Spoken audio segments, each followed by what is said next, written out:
Ko jūs šiandien nematote savo situacijoje? Pirmiausia, žiūrėsime, kokia čia situacija. Pagal tai matysite, ar šis kortų skaitymas jums. Jei matote, kad situacija ne jūsų, nepritempinėkit kortų prie savo istorijos. Taip, kokia čia situacija, apie ką šiandieną mes žiūrėsime.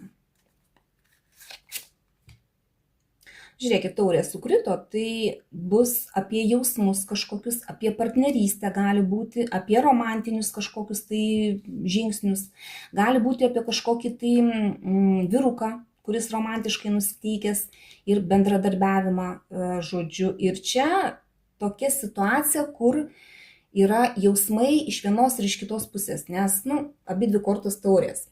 Gerai, žiūrime toliau. Kas šioje situacijoje vyksta iš tikrųjų?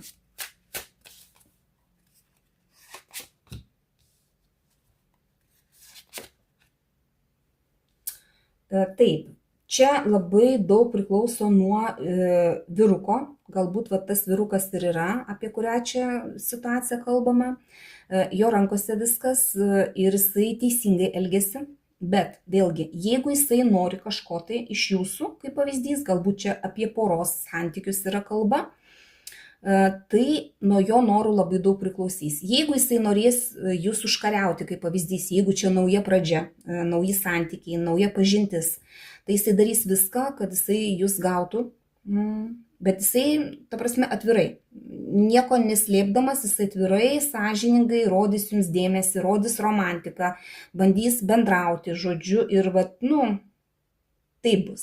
Jeigu jisai nenorės, arba jeigu jisai pamatys, kad jūs nesielgiat taip, kaip jisai susiplanavo, kad jūs jo planus kažkaip tai bandot sujaukti, tada jisai gali ir daryti visai priešingai, nusisukti ir nieko nedaryti dėl šitų santykių. Gali net nutraukti tą pradžią pačią, jeigu jisai pamatys, kad nevyksta taip, kaip jisai nori.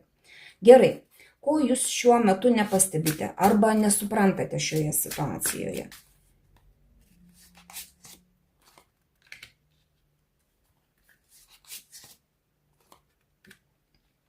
Kol kas nesuprantat, kad čia viskas yra lygų ramu, kad vyras įtakoja šitą situaciją, galbūt moteris galvoja šituose santykiuose ar šitoj situacijoje jūsų, kad nuo jos labai daug priklauso, bet iš tikrųjų vėlgi ir pagal magą nuo vyro daugiau priklauso ir pagal monetų karalių. Vis dėlto tai šitai situacijai, šitiems santykiams jūsų, tam bendravimui vis dėlto vairuoja vyras. Nuo jo veiksmų, nuo jo elgesio, nuo jo norų labai daug priklauso.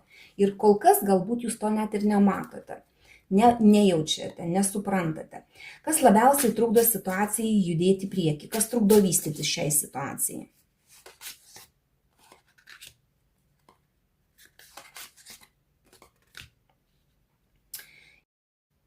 Situacija trukdo judėti tai, kad jūs norite daryti kažkokį tai apsisprendimą, kažkokį tai priimti sprendimą, bet kol kas galvojate ir negalite žengti žingsnio dėl to, kad dar nenusprendėt, kaip jums yra geriau, jūs liktai norit pagal tradicijas elgtis.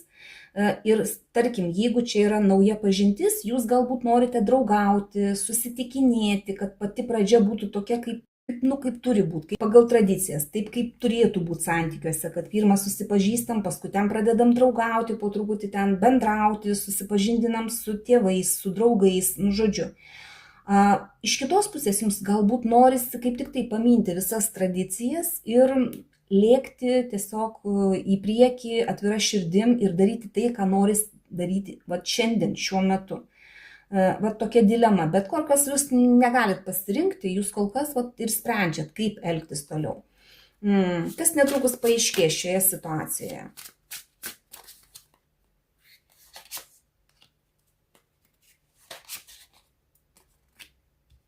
Taip, netrukus ir bus tas, kad jums reikės priimti tą sprendimą. Pirmiausia, ginti savo ribas, nusimatyti kažkokius tai tikslus ir eiti tų tikslų link mažais žingsneliais. Ir čia yra labai svarbu, kad tikslai turėtų būti tokie, kuriuos jūs realiai galite pasiekti. Ir jūs kol kas galbūt nematot visos situacijos, kol kas galbūt viskas iš lėto einasi, bet jeigu ir priminėsit kažkokį tai sprendimą, bet galbūt jums čia reikia pasirinkti apgalvot, tai įsivertinkit, kad tai turi nepažeisti jūsų ribų.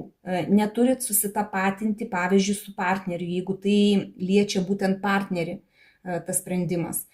Turit išlaikyti savo ribas. Vat tai, ką jūs jau pasiekėte šituose santykiuose, jūs turite tą ir užtvirtinti ir neleisti savęs, truputį nuleisti žemyn.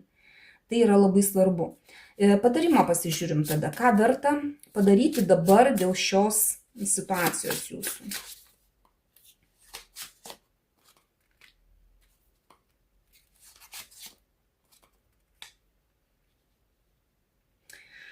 Nerodykit visų jausmų, ką jūs iš tikrųjų jaučiate. Čia reikėtų truputį save sukišti į kažkokius tai rėmus. Nereikia atsiverti pilnai ir parodyti savo tam partneriui, ką jūs iš tikrųjų jaučiate. Jeigu jūs jaučiate meilę, įsimylėję esate, tai nebūtinai partneriui apie tai žinoti. Tiesiog truputį prisilaikykite. Nes tai labai yra svarbu, nes galbūt tiesiog, kad jisai, jeigu čia yra vyrukas, kaip pavyzdys, o mergaitei reikia nerodyti savo jausmų tam, kad nepraeitų jam susidomėjimas jumis, kad jisai dar vis norėtų jūs užkariauti, nes čia apie kažkokią tai naują pažintį eina kalba. Tai va, ir patarimas toksai, nerodykit savo jausmų, truputį save įkiškite į rėmus, tada turėtų tie santykiai vystytis truputį geresnė linkme jums. Bent jau to aš jums linkiu, pasimkite tik tai, kas rezonuoja, visą kitą paleiskite. Dėkoju už jūsų laiką, širdutes ir iki sekančio karto.